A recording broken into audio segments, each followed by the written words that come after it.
الله پاک د اصحاب فیل واقعه بیان کړی دا جناب رسول الله صلی الله علیه وسلم. واقعه داوا چې د یمن گورنرو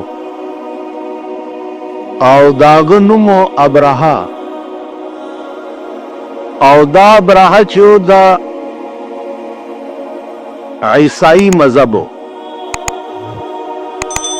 د په یمن کې خلقونه تپوسو کو چې دا خلق چې مکه معظمه تزي او په دغه مکه کې چې کوم یو کوټه د کانو جوړه شوی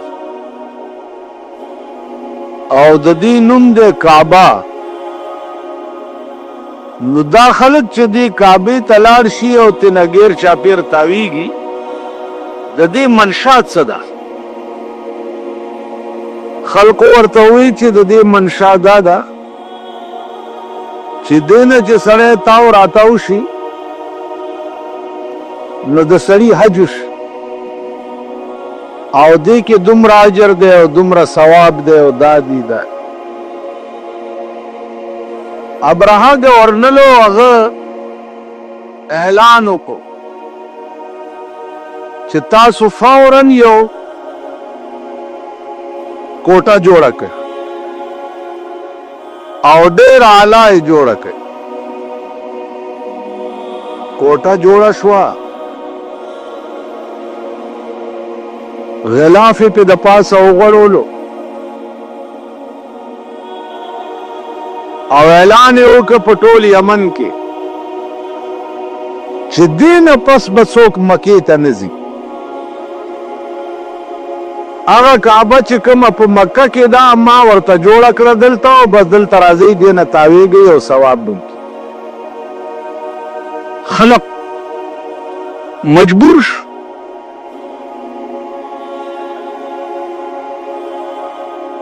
د حاکم حکم دی، خلق بتلاو هغه کوټې نه بغیر چاپیر تاویده.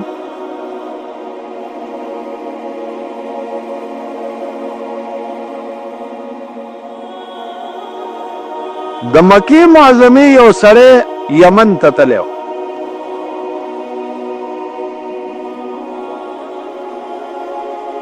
هغه چې وکته چې دا کعبه چې ده دا د خدای په حکم جوړه شوې او د دې تعین د هغه ورځې نه شوی دی چې کومې ورځې باندې خدای پاک دا ځمکه پیدا کوله.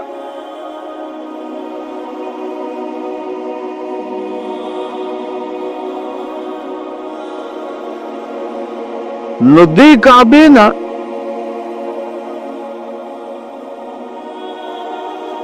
زرګونه کاله پیریانو طواف کړی، بیا دې کعبې نه زرګونه کاله 1,40,000 پیغمبرانو طواف کړی، بیا دې کعبې نه لکونه کاله ملائکو طواف کړی. اوس مونږ خو چرته عمر کې یو ځل لار شو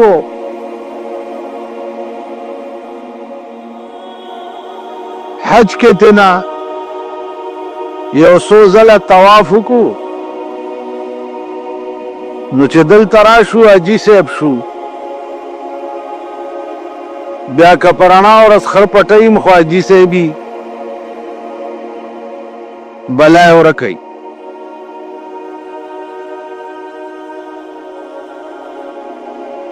هره ورځ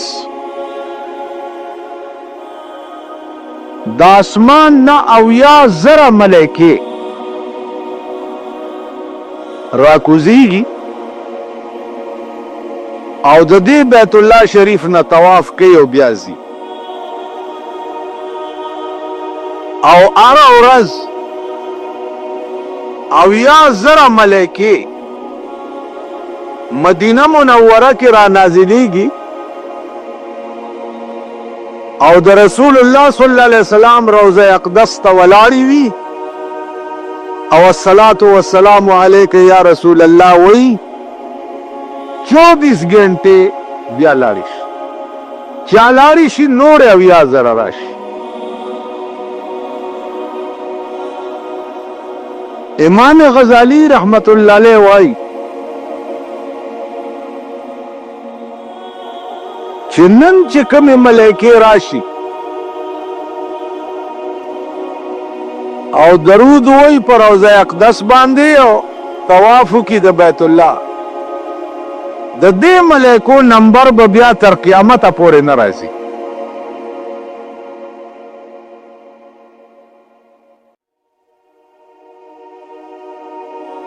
د الله په نس باندې د ملائکو دومره عظیم مخلوق دی چې د کله نه کعبه پیدا ده نو روزانه ورسره دا چل کی او چې د کومې ورځې نه د رسول الله صلی الله علیه وسلم دفن شوی دی نو د هغه د قبر سره روزانه دا چل کیږي. نو 1400 کاله وشو چې هره ورځ اویا زره ملایکې راځي او بیا ځي او تر قیامته به بیا نمبر نه راځي. د دې اندازه لکوئ چې د الله په نس باندې څومره عظیم مخلوق دی چې هغه د انساني عقل په شمار کې نه راځي. الله په خپله وایي وعنده مفاتح الغیب لا یعلمها الا هو.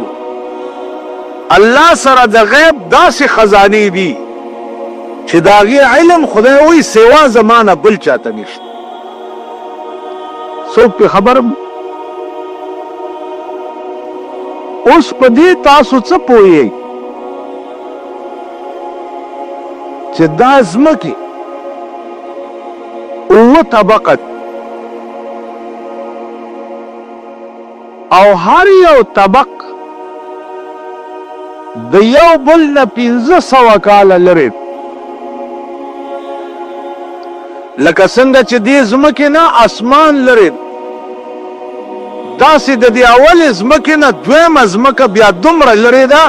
لکه دې ځای نه چې د اسمان لرې هغې لاندې بیا هغه بله ځمکه دومره لرې ده هغې لاندې بیا بله ځمکه دومره لرې ده هغې لاندې بیا بله ځمکه دومره لرې او بیا په هر یو طبق باندې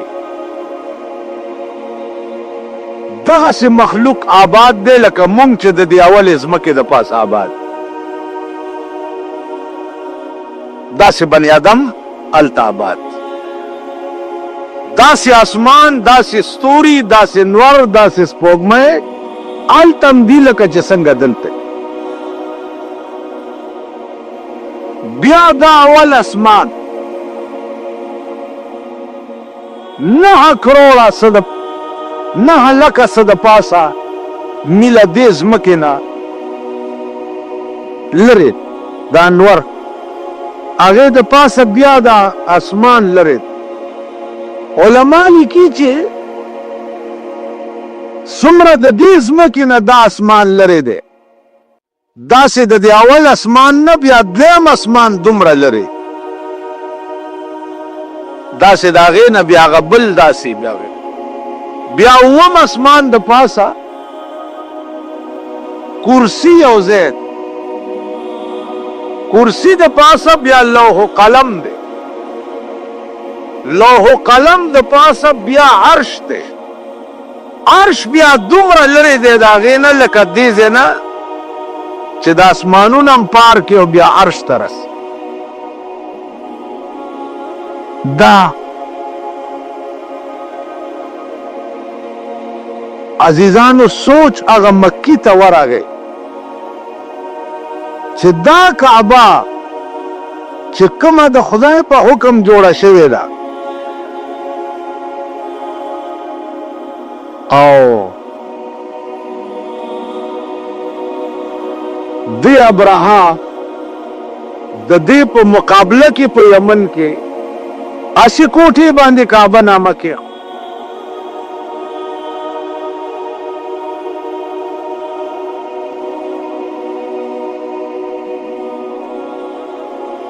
والله کې پرېږده ورته تاوېده را تاوېده خو یو ورځ یې د دې کعبې هغه څوکیداران چرته اوده وو بدی ورننوتی دی او پکې اودس ماتی کړی سهار چا څوکیداران راغلي دي چې ګوري دننه اودس ماتی پروت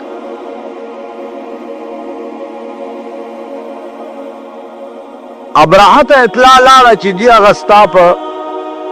کوټه کې خو چا داسې چل کړی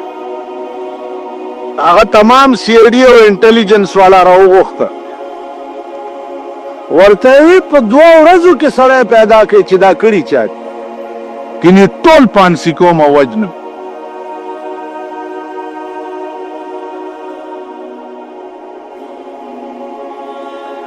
سیډي والاو په 2 ورځو کې سړی را پیدا کو دغه مکی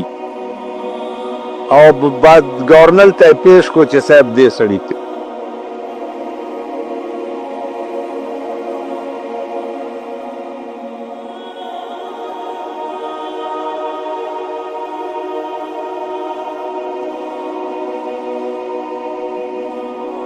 ویلې خبره دادا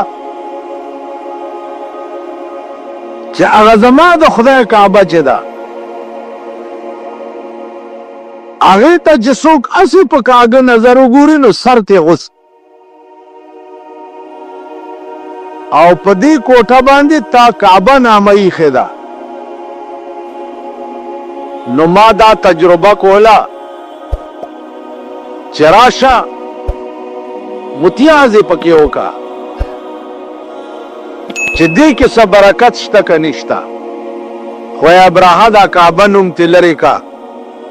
ما پکې اودس ماتی وکړم په ما څه چلون ویل ته د کوم ځای ویل زه د مکې معظمې ویل ښه ویل ویل زه تا ته څه نه وایم خو ستا دا د مکې کعبه مې چې ورانه کړې نه یي که نه نو په خدای قسم کې پرېږده که تو دومره غیرتي چې د خپل وطن د کعبې بدل دی واغستو نو زم تا نه زیات غیرتي ما نو فوج تیار کو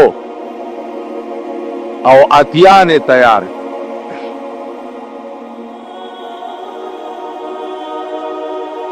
او روان سو په مکه اٹیک کولو چې اٹیک کولو نو د مکې نه لږ لرې ډیره ولګوله اوس تیاری به کوي په اتیانو په فوج باندې په مکه چې دا ورانه شي د دې فوجیانو د عبدالمطلب اوښان ونیوه چې اوښان یې ونیوه نو عبدالمطلب صاحب ورپسې ورغی چې صاحب زما اوښان ستا د فوجیانو نیولي